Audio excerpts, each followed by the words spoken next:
Good morning, everyone. I am Jeremy Geckner, Director of Communications and Development for Prevent Child Abuse Illinois. On behalf of our partners, the Illinois Department of Children and Family Services, HSHS St. John's Hospital, and Safe Families for Children, I would like to welcome you to this April 2019 Child Abuse Prevention Month kickoff event. I would also like to thank HSHS St. John's for hosting the event. It's always amazing to have this here. I would also like to thank Mayor Langfelder, Mr. Miller, Mr. Kuiper, and Mr. Mobley for their attendance, and I want to thank all of you for joining us this morning. We come together today to announce and recognize April as Child Abuse Prevention Month. Across the country, thousands of individuals and organizations will be holding press conferences, sponsoring community events, planting pinwheels, tying and wearing blue ribbons, and literally turning our communities blue by lighting up buildings, decorating trees, and painting sidewalks. And all of this is to raise awareness that all children deserve great childhoods, and we all have a role to play in preventing child abuse and neglect. Preventing abuse and neglect is about keeping children safe in their homes, safe in their schools, and safe in their communities, which are our communities. That safety must be our main concern, and that safety must stretch through their infancy, their childhood, their teen years, and into their adulthoods, because after all, our children are our future. We know if a child experiences trauma in their childhood from abuse and neglect, that child can experience lifelong consequences, including health, mental health, and substance abuse issues. And as adults, we all have a responsibility to keep children safe. So what can we do? Well, parents, you can learn right from the start about safe sleep environments for their babies. A safe sleep environment means babies sleep alone, on their backs, and in a safe crib. Parents can learn about shaken baby syndrome and that shaking a baby or a toddler can be deadly. Parents can learn the facts about child abuse, child sexual abuse, and neglect. And maybe most importantly, parents can reach out for help when they need it. Parenting can be one of the hardest jobs we do. I have a 20-month-old son. I know this personally. We don't hesitate to reach out for help when our car breaks down and we don't know how to fix it. So we shouldn't hesitate to reach out when we need help in being a good parent. What about the rest of us, though, that aren't parents? What can we do? Well, lawmakers, you can fund programs and pass laws that put children and child safety first, like supporting home visiting, early intervention, child care, preschool, and after-school programs. Educators, law enforcement, civic groups, faith-based, and other organizations, you can create a culture where no one is afraid to come forward or afraid to talk about abuse. The media can tell the stories of child abuse, but can also make sure that they give equal time to the solutions and the resources that are in our communities to help struggling families. And finally, all adults, each and every one of us, can know that substance abuse, mental health issues, domestic violence, and unsafe communities all put children at risk, and we can pay attention to our families, our friends, and our neighbors who are dealing with these problems. We can learn the warning signs of abuse and neglect, and we can pay attention to the children that are in and around our lives. As adults, it is our responsibility to pay attention, to speak up, and to be willing to have the difficult conversations about preventing child abuse and to be a part of the solution. So as we enter April, Child Abuse Prevention Month, I ask you to wear blue. I ask you to plant pinwheels and to tie blue ribbons, but I also ask you every day, year-round, to help raise awareness, educate, reach out, and take responsibility for all children, because all children deserve great childhoods, and we all have a role to play in preventing abuse and neglect. And with that, I would like to invite up the interim president and CEO of HSHS St. John's Hospital, E.J. Kuiper.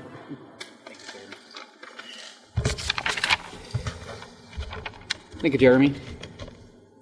St. John's Hospital is honored to host today's press conference to bring awareness to the prevalence of child abuse and share resources for prevention. A child's only job should be to learn, grow, and fully develop into the very best and happiest person they can be. Our job is to do everything we can to give them a safe and healthy start to life. St. John's Children's Hospital and the new Women and Children's Clinic offer numerous services and expert care to meet the unique needs of children and their families.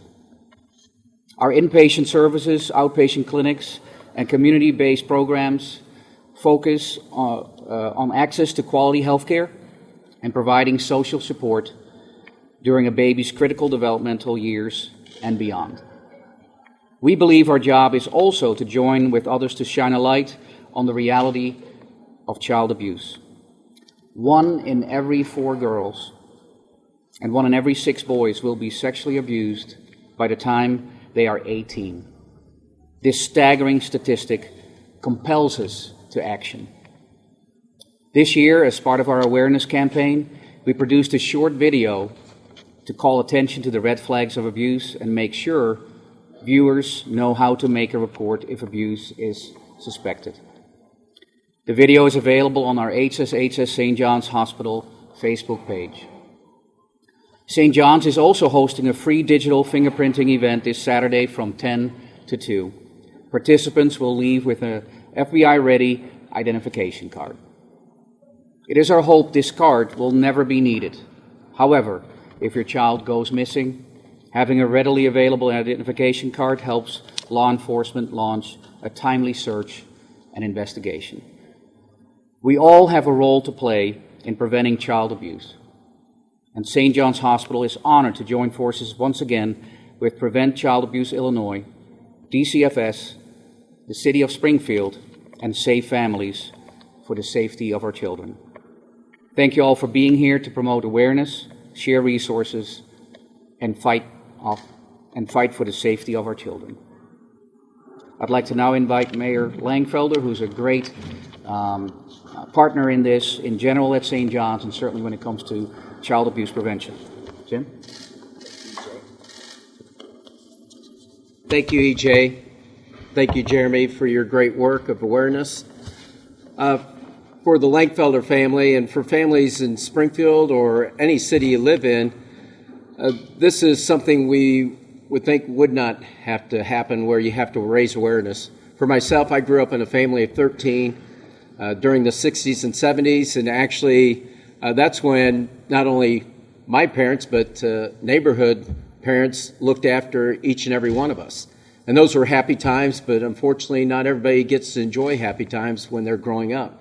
And that's what this is all about for me and about our children, our future, is to raise that awareness where we get back to the we world, where the we generation, where we look after each other. So that's what I would encourage everybody in Springfield or any community you're in.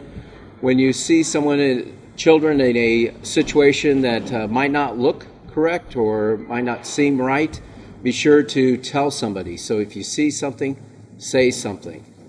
And with that, it really came home to me yesterday.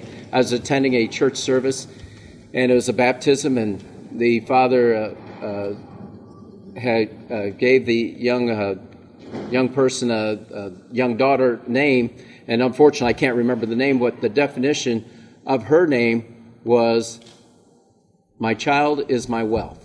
And that's how we need to view all children. They are our wealth. They are what makes our community great, our future great. It's all about our children. So I really appreciate all the partners, especially St. John's, HSHS. That's where all the Langfelders were born, right here. And then as well as Prevent Child Abuse Illinois. And really the important one that really is in the trenches day in and day out, the Department of Children and Family Services. They do not have the resources that they deserve. We need to provide them each and every resource possible so we all can make sure that each child enjoys their childhood just like I have done and our family have enjoyed. So please participate in this important month of raising awareness for everybody that you come in contact with. And with that, I will read the proclamation now, or should I wait? Read it now. So Jeremy, if you'd like to come forward. And the proclamation reads, "Whereas our children are vital to the success of Springfield's future, our community's prosperity and quality of life, while still being our most vulnerable assets, and whereas every child deserves to grow up in a nurturing environment free from abuse, neglect, violence, and endangerment of any kind, and whereas child abuse and neglect causes serious harm to a child's development, creating lifelong effects that impact safety, hinder permanency in relationships, and reduce well-being, all of our which create greater demands on society. And whereas each year more than 250,000 reports of child abuse and neglect are phoned into the Illinois Child Abuse Hotline, and whereas all citizens should be aware of the serious problem of child abuse, understanding the warning signs and how to prevent it, along with becoming involved in efforts that support parents in raising their children in a safe, nurturing, and healthy environment, and whereas child abuse prevention is a shared responsibility and everyone has a role to play, effective child abuse prevention strategies succeed because of partnerships created among citizens, human service agencies, schools, faith communities, healthcare providers, civic organizations, law enforcement agencies, the business community, and government entities. And whereas childhood is precious, we observe the month of April to renew our commitment to stop child abuse before it begins, and as a reminder to our youngest residents that we are here to provide help and support. Now, therefore, I, James O. Langfelder, Mayor of the City of Springfield, Illinois, do hereby proclaim April 2019 shall be Child Abuse Prevention Month in the City of Springfield and encourage all citizens to respond to the call of how will you help by supporting child abuse prevention programs and reporting suspected cases of abuse to the Illinois Child Abuse Hotline at 1-800-25-ABUSE. Thank you. So at this time, I'd like to invite Maria Miller to come forward and make a few remarks on behalf of DCFS. Thank you. Thank you very much. Good morning. It is certainly an honor to join all of you today. It's exciting to see so many who share a common goal, and that is the welfare of the children and families of Illinois. At DCFS, we are often first responders when it comes to helping families in crisis. And every day, we see some of Illinois' most vulnerable children and families. Our critical mission is to assess their safety, to hear what they are saying, even when they can't speak for themselves, and do all that we can to ensure that they are better off as a result of coming into our line of sight. To keep our focus on the mission, we have looked at what we believe, our values, including that people have the ability to change. This has led us to a new core practice model which emphasizes the use of child and family team meetings where families are the decision maker about their future and what they need. Research shows that the more engagement we have with the family, the better the outcome and the better the likelihood of reunification and permanency for the child. We have 4 immersion sites across the state that we began to roll out the core practice model in those sites over this past year. We are using takeaways from those 4 sites to begin our first expansion, which now has included our private agency partners, beginning with DCFS and Caritas across the southern region in the state. We are focusing on what we think matters the most, developing our priorities and putting the children at the forefront. Realizing that we cannot help a child without helping his or her family, and remembering that permanency is about the child. It's not about what we want or what we think is needed. We are focused on reducing the time very young child, age 0 to 3, spend in foster care, and we have been working in collaboration with DHS and home visiting and providing services that these families need for their children to either remain home or to reunify quickly. We have significantly reduced caseloads by filling frontline staff vacancies. Over the past fiscal year, we have hired more staff than we have in the last 4 years combined. And our governor has made it clear that protecting vulnerable children is a core priority by providing additional funding for 126 additional caseworkers in his proposed budget. We continue to increase the number of family advocacy centers across the state. We were able to add 2 this last fiscal year. We increased our support of Safe Families, a program with host families where families can get support, they can get respite without becoming involved with the child welfare system. By providing these services, we have an additional set of eyes on the family to assist them and ensure the safety of their children. In closing, DCFS has a big job to do, and we cannot do it alone. When all of us join and work together, we can prevent serious harm to the children of Illinois and reduce trauma. We all have a responsibility in this most critical work on behalf of families. Thank you. At this time, I would like to introduce Safe Families, Mr. Roberly. Roberly. That's right. Good morning. My name is Ryan Mobley, and I'm the Downstate Illinois Director for Safe Families for Children. Safe Families was founded over 15 years ago in Chicago, and we serve all of Illinois and actually have over 100 chapters across the country. We are a community-based, professionally supported, volunteer-driven program that surrounds families in crisis with caring, compassionate community. Many of us are able to rely on family and friends when a crisis strikes our own families. But there are thousands of parents who are socially isolated, who have nowhere to turn when they are faced with issues of job loss, homelessness, medical emergency, or simply being overwhelmed as a single parent. So what I would like to do at this point is introduce you to Jeanette Price. She's a good mom who was faced with a very difficult situation with her kids and simply needed some people to come around her and support her and love her children. So Jeanette, would you come up here and tell your Safe Family story? Good morning. Good morning. I'm a single parent of 3 children under the age of 4. My oldest son has epilepsy. My youngest son has renal tubular acidosis. And my daughter has DeGeorge syndrome.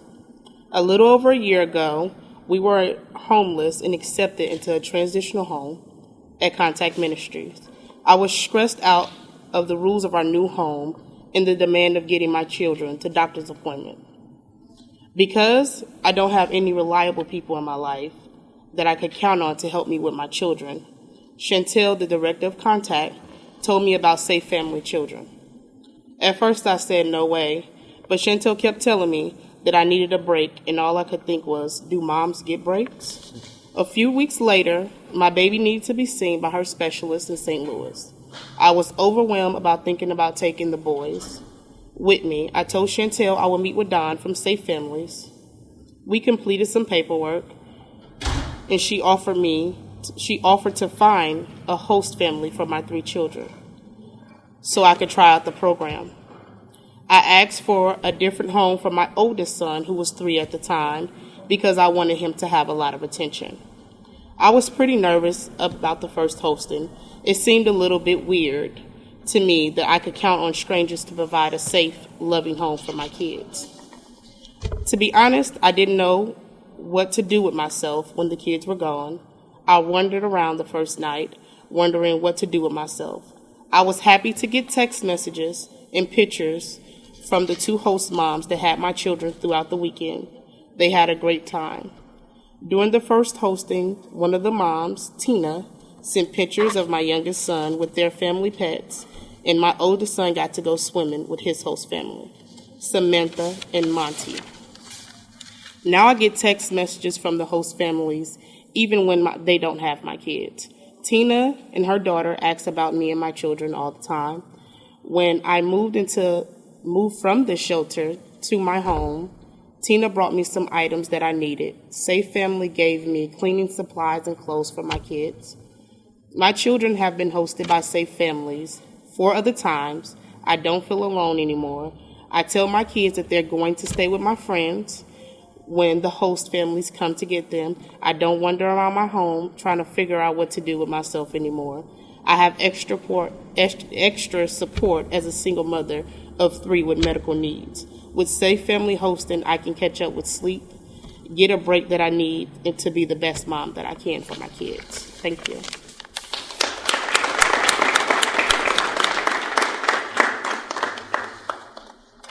Oh, just a great story. So by providing temporary host homes for children, befriending and supporting parents, and by working collaboratively with other community agencies, including DCFS and local churches, Safe Families is able to achieve the following 3 goals. The first is child abuse and neglect prevention. It is during times of stress and crisis that children are most vulnerable to abuse and neglect. By coming alongside families before things get too bad, we help keep kids safe. The second goal is child welfare deflection. When there's no abuse or neglect, there's no need for children to go into the foster care system. We can host children for only about 1% of the cost of foster care because of our army of volunteers. We potentially saved the state of Illinois over $2 million in downstate Illinois alone during 2018 by keeping kids out of the foster care system. And the third goal is family support and stabilization. By building up positive, supportive relationships that last beyond the life of the hosting, much like you heard Jeanette talk about, families like Jeanette's have the best chance at long-term health. So thank you for your support of child abuse prevention and of Safe Families for Children. And it's a really great honor to be able to partner with St. John's, with the Department of Children and Family Services, and we're all in this together as a community to help keep our kids safe. And with that, Jeremy, you can come back up. Thank you. Once again, I want to thank everyone for coming out here. Mrs. Miller, Mr. Kuiper, Mayor Langfelder, Mr. Mobley, and Jeanette here. Just wonderful, wonderful stories of what's happening. And I encourage everyone, again, get involved. This is the month to educate yourself, to know the signs of abuse, and to be the stewards of children that we all can be. With that, I want to invite everyone outside. Well, put on your coats first because it's a typical Illinois April day. And we're going to go out and plant pinwheels, one of the national symbols of child abuse prevention. And also, I believe everybody up here will be available for comment for any media members. We're going to take a picture first, though. So thank you, everyone, once again for coming.